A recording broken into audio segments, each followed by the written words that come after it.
You know, Alex, I spent 3 hours yesterday digging a splinter out of my palm with a pair of dull tweezers, and it occurred to me the universe has a very funny way of reminding you that you aren't the apex predator in your own shop.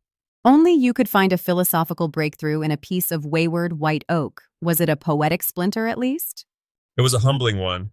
It felt like the wood was lodging a formal protest against my sanding technique.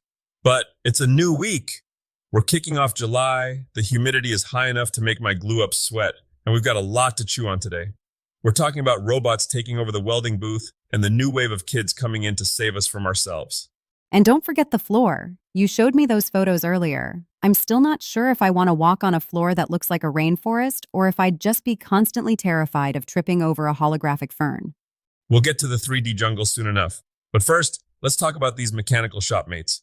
There's a new piece of kit from MSC called the Techrom Easy Welder. It's a dual station cobot. And before you roll your eyes, Alex, this isn't some sci-fi replacement for a human hand. I'm not rolling my eyes. I'm just wondering, does it have a name? Does it complain about the heat? Because if it doesn't complain, it's not a real welder. It doesn't complain, but it definitely works harder than I did in my 20s. The genius here is the dual station setup. The robot is burning wire on station A, while you, the fleshy, coffee-drinking human, are over at station B, unclamping the finished piece and loading up the next jig. By the time you've wiped the sweat off your brow, it's finished and swinging back toward you. So it's basically a dance partner that never steps on your toes. But honestly, Tiger, is this actually for the little guy, or is this just more gear for the giants building data centers? That's the pivot. The big players in the Fab 40 are obsessed with AI and power infrastructure right now, but these cobots are trickling down. It's about taking the drudgery out of the repeat work. If I have to weld 50 identical brackets, my brain starts to turn into mashed potatoes by the 20th one. My welds start looking like a bird with a stomach flu visited the shop. The robot, its 50th weld looks exactly like its first. A bird with a stomach flu. I'm putting that on a t-shirt. Speaking of new blood in the shop, though, I saw that stat about Gen Z. 60% are looking at the trades. That is a massive shift from the everyone needs a 4-year degree speech we all got.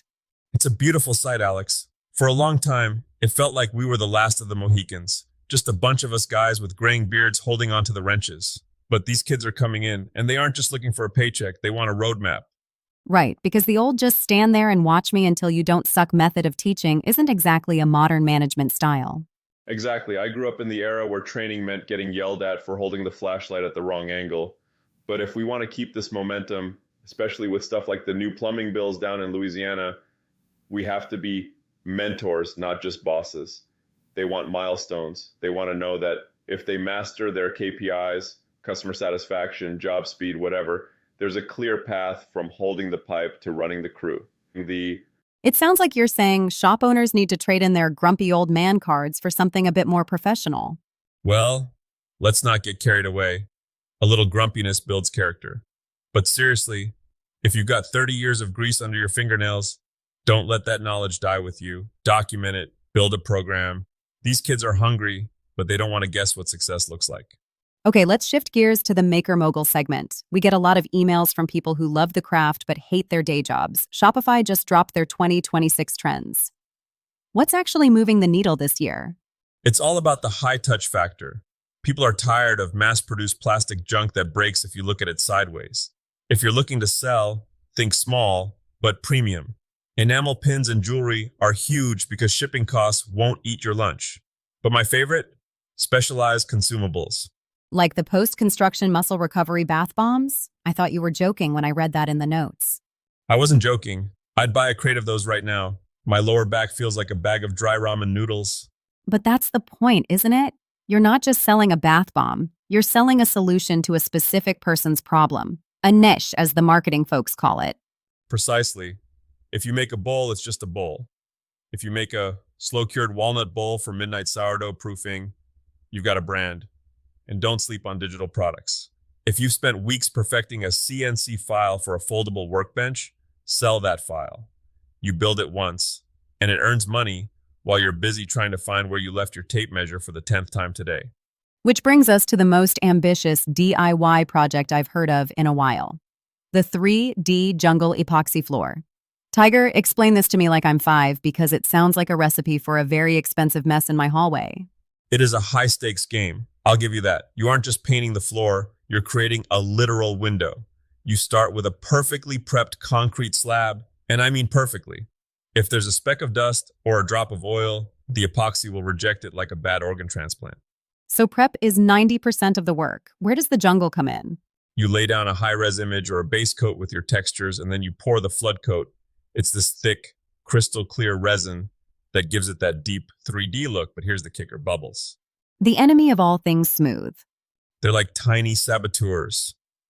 You have to walk around with a blowtorch or a heat gun, gently coaxing them to the surface.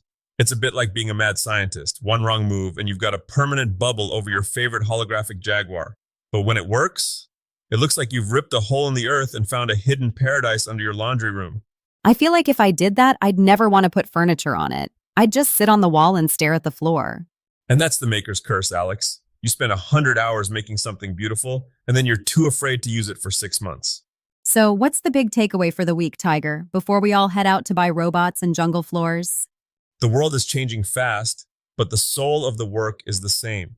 Whether you're using a dual-station cobot or a hand plane, it's about that moment of transition, taking a pile of raw materials and turning them into something that didn't exist yesterday. Don't be afraid of the new tech, but don't lose that high-touch human connection that makes someone want to buy your work in the first place. Spoken like a man who just survived a white oak splinter. It barely hurt. I barely cried at all. Liar. Thanks for hanging out with us in the den today, everyone. Go build something legendary, watch out for bubbles, and for the love of all things holy, hold your flashlight steady. We'll see you in the shop. Stay sharp.